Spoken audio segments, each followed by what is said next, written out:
Hi everyone, my name is Nicole Dube. I'm the host of CTV Morning Live, and right here, currently not looking at the camera, is my Poochie Abby. She's a golden retriever and she is 9 years old and loves when I pet her. That's why she's staring at me, because I'm giving her lots and lots of attention. Abby also loves when I read books to her. So just like you guys, she's in for a bit of a treat because today I'm going to read you a very, very great book that I love, and it's all for the See Spot Read program. So here's what I wanted to share about See Spot Read is that it partners with the Winnipeg Library, and it really helps kids who might be struggling with their confidence, with their literacy skills, practice. They get to hang out with behavior assessed dogs, pooches just like mine, who just like to have the attention of someone reading to them. And I think it's just a wonderful way for kids to practice their literacy skills. They get to gain confidence, and they get to do some really fun activities with books and with dogs, which, come on, how much fun is that? I know this pooch would let me pet and read to her all day long. And the fun thing about reading to a dog, they just listen. They don't know the difference about whether or not you get the right word. So it can really help kids boost their confidence in a judgment-free zone with the love and companionship of a pet. So I think that's super cool. And here's the other thing about the See Spot Read program is that the dogs, the doggy ambassadors, they get to be assessed free of charge. If you think you might have a pooch at home who might be a good fit, the Winnipeg Humane Society offers the option to team up with the dog and help children boost their confidence. And there's a lot of really cool perks to all of that, is that the See Spot Read Dog Ambassadors, they get to participate in one of 3 sessions, fall, winter, or spring. And really it's just 1 hour a week, and these dogs get to do some really cool things helping youth in our community, which I think is awesome. And here's some of the great incentives. You get a complimentary behavior assessment through the Winnipeg Humane Society to determine kind of the dog's suitability to everything. And then there's the flexibility in choosing the type of session that might work for you and your family, and what might make sense for the volunteers involved. And you get a Winnipeg Humane Society Dog Ambassador t-shirt, a bandana, a harness, a cinch bag, $100 honorarium for completion of the full 10-week session with no absences. So a lot of great things to keep in mind. If you want to learn more about the See Spot Read program or how to become a See Spot Read Dog Ambassador, you can always go to the Winnipeg Humane Society website, and they have so much information there. Okay, let's get back to this awesome book I wanted to read. It's called The Dog Who Had Kittens. It's about the friendship between a dog and a cat. And what I love is that the cat's name is the same name as my daughter. All right, let's get going. The Dog Who Had Kittens. You gonna look at the book the whole time, Abby? Okay.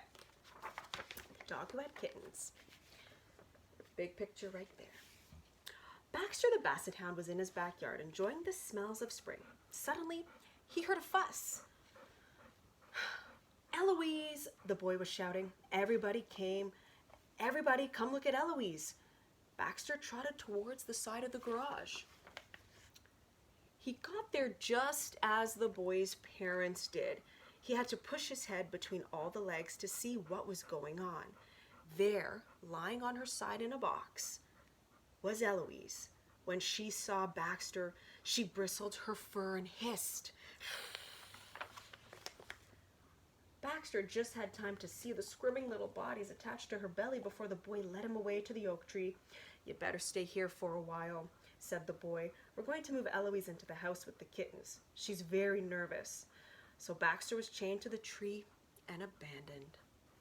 "Kittens," he thought, "just what I need. More cats around the place. More attention for Eloise. Less attention for me."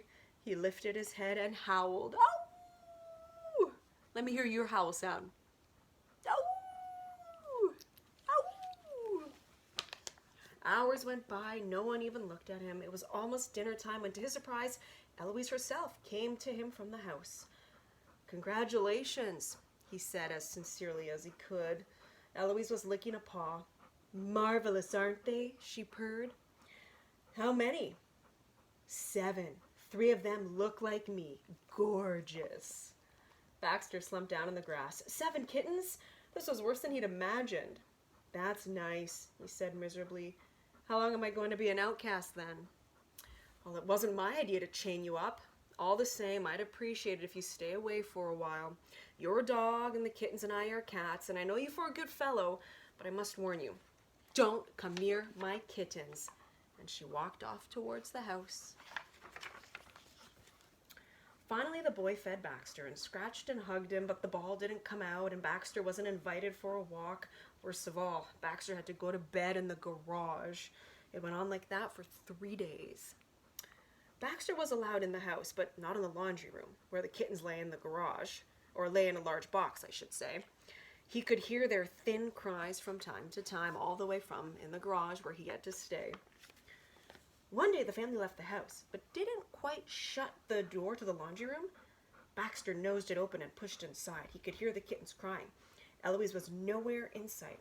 Baxter hung his head over the side of the box and had a good look. Suddenly, he didn't feel a bit jealous.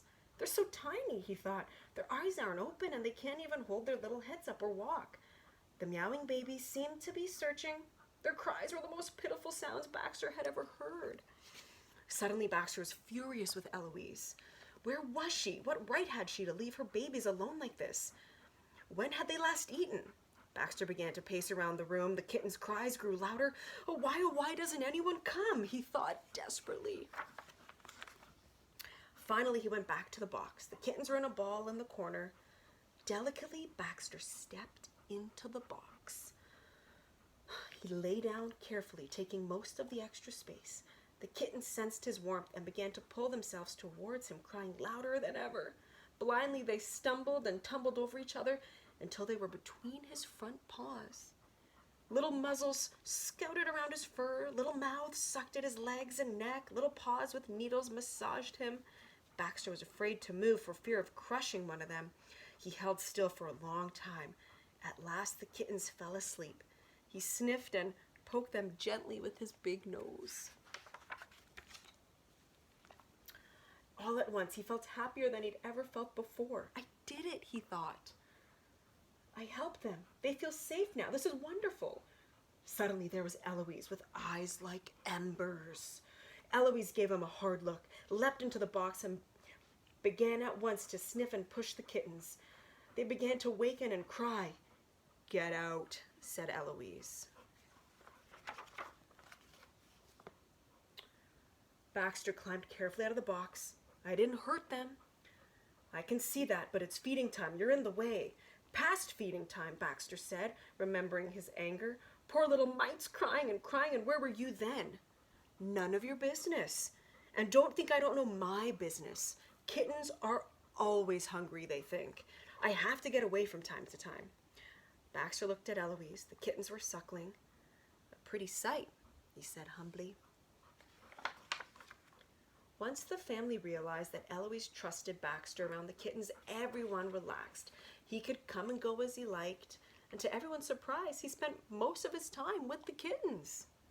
Since Eloise only came around to feed and wash her babies, it was Baxter who really took care of them. The kittens seemed to think of his nose, tail, and especially his long dangling ears as Kitten Playground. Baxter was with the kittens when they opened their eyes and when they began to walk. When they first learned how to climb out of the box, he nearly went crazy trying to keep track of them. He'd forgotten about his old life until one day when the kittens were several weeks old. The boy came downstairs, whistling and tossing a ball. Come on, Baxter, let's go out to the field, he called. Baxter, suddenly remembering old times, ran outside and trotted happily alongside the bicycle. They played outside and played fetch and then went into the woods nearby. Baxter dug up a rotting catcher's mitt, and to his joy, the boy let him keep it. When Baxter got home, he lay down and gave his mitt a thorough chew. Out of the corner of his eye, he saw Eloise vanishing through the cat door. Suddenly, he remembered the kittens. Baxter raced to the house, nosed open the door, and skidded across the kitchen linoleum to the laundry room. The box was empty. Sniffing, Baxter searched for the kittens, but he couldn't find a single one. Neither could he hear them Where could they be? He sat down and howled. Let's hear those howls. Ow! I know what happened. Eloise and the boy appeared. They're gone, of course, Eloise said. Gone? Well, where could they be? Where could they have gone? At least for one day and they vanished, Baxter says. They don't need us anymore, Eloise said.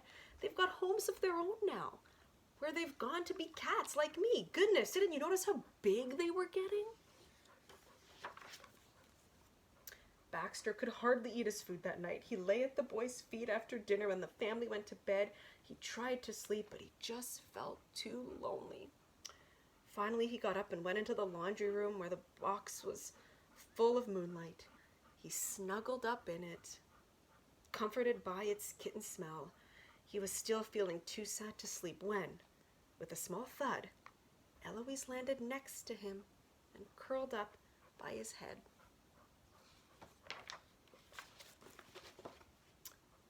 It occurs to me, I never did thank you for all your help, she said. You're welcome. I enjoyed every minute of it, he sniffled. Eloise began absently to lick his ear. Well, she said, I have to admit, it's strange without them. It's good to know I might have more kittens someday. Anyway, I'm glad you're still here. Oh, Eloise, really? Baxter sighed happily.